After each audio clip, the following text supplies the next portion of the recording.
अमर कथा जो थी वो क्या थी और शिव ने पार्वती को क्यों सुनाई? क्या अब उनको देखो, आइडिया नहीं था? हाँ, शिव ने पार्वती को अमर कथा सुनाई। जहाँ अमरनाथ जाते हैं ना, जी तो लोग क्यों जाते हैं? जी शिव ने जहाँ पार्वती को अमर कथा सुनाई, बिल्कुल। तो शिव माना शंकर।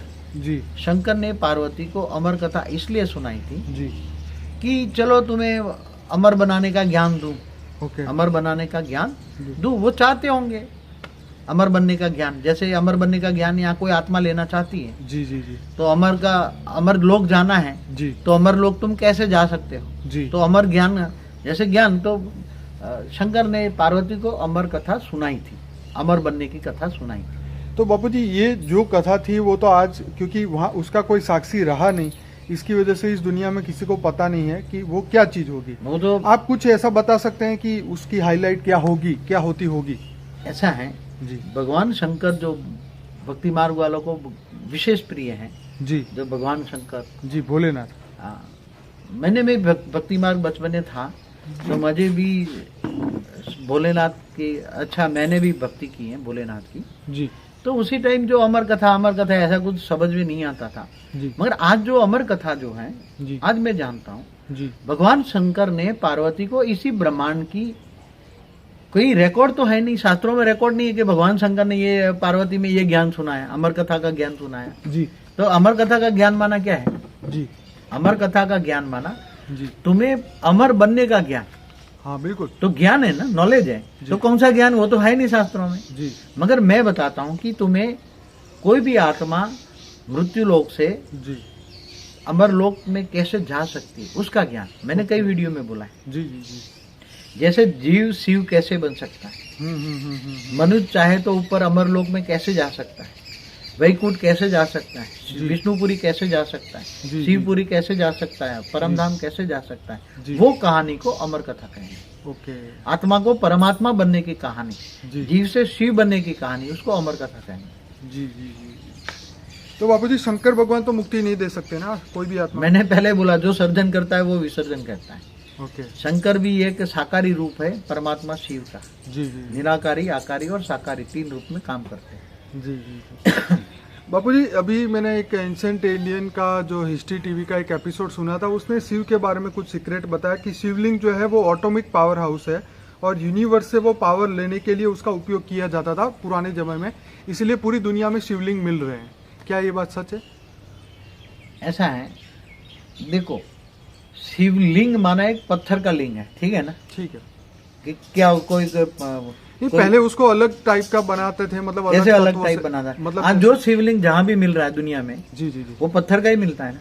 हाँ, ज्यादातर तो पत्थर का मिल रहा है, पर हो सकता है उस जमाने में कोई ऐसे तत्व इससे की पहले चीज मैं बनी हो बताऊं, जो अट्रैक्ट कर रहा हो पहले जो एनर्जी, बहुत टाइम पहले, जो आप बता रहे डायमंड का ब्रह्मा है के या- पहले परार्ध में, जी जी जी तो ये ऐसे शिवलिंग नहीं होते थे, वो डायमंड के शिवलिंग होते थे। क्या होता था? जी जी जी डायमंड का शिवलिंग होता था, और डायमंड का शिवलिंग चमकता है ना, जी चमकता है। वो किसका सिंबल था?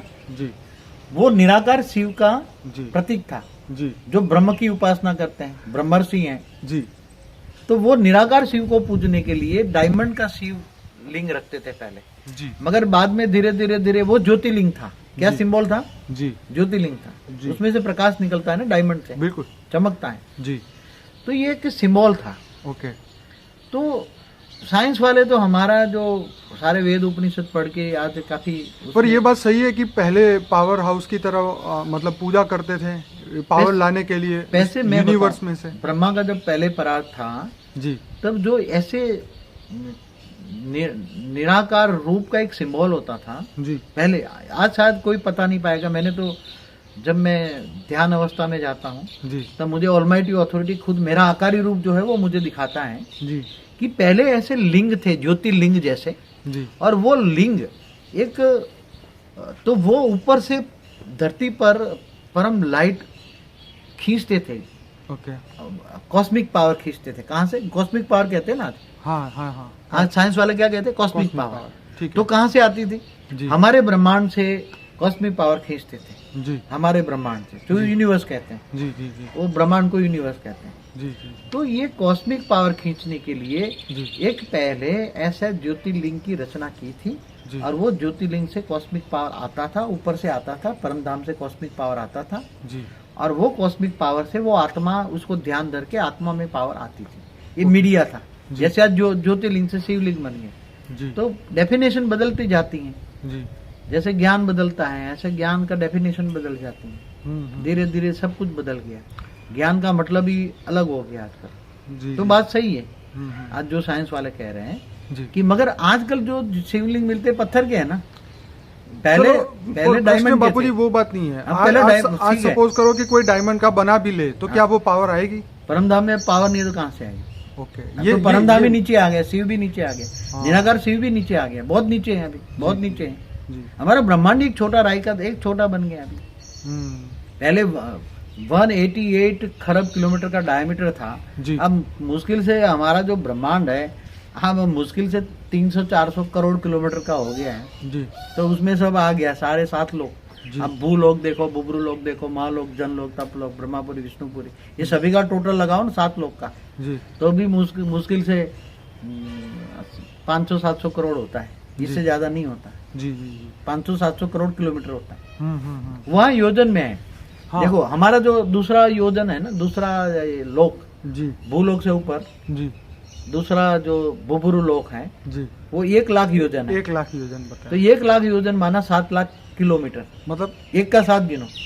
आज के कैलकुलेशन ने ऐसा बताया कि भी आप उसको 7 किलोमीटर गिनो। एक इसका योजन मैं मतलब। बताऊं कि 1 योजन बराबर 4 माइल, हम्म।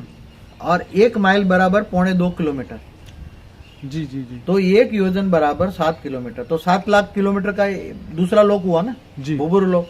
जी। अब तीसरा जो लोक है, जो स्वर्ग लोक कहते हैं, जहाँ देवता रहते थे। पर ये बापूजी क्या ये कैलकुलेशन सही है आपकी दिव्य तो दृष्टि के पहले हिसाब से? पहले अब जो ये हमारे शास्त्रों में लिखा है ना, ये भी जी। जो मैं बात, पर ये किलोमीटर या क्योंकि उस समय पे योजन जो- योजन था ना। हाँ सुनिए, तो ये जो योजन तो है, ये तो शास्त्रों में लिखा है कि 1 लाख योजन है, पर जो ये योजन को ये धरती लोक वाले मनुष्य ने कन्वर्ट किया ना कि 7 किलोमीटर माना तो 1 आज योजन, conversion तो या होता 4 रहता है। माइल माना 1 योजन।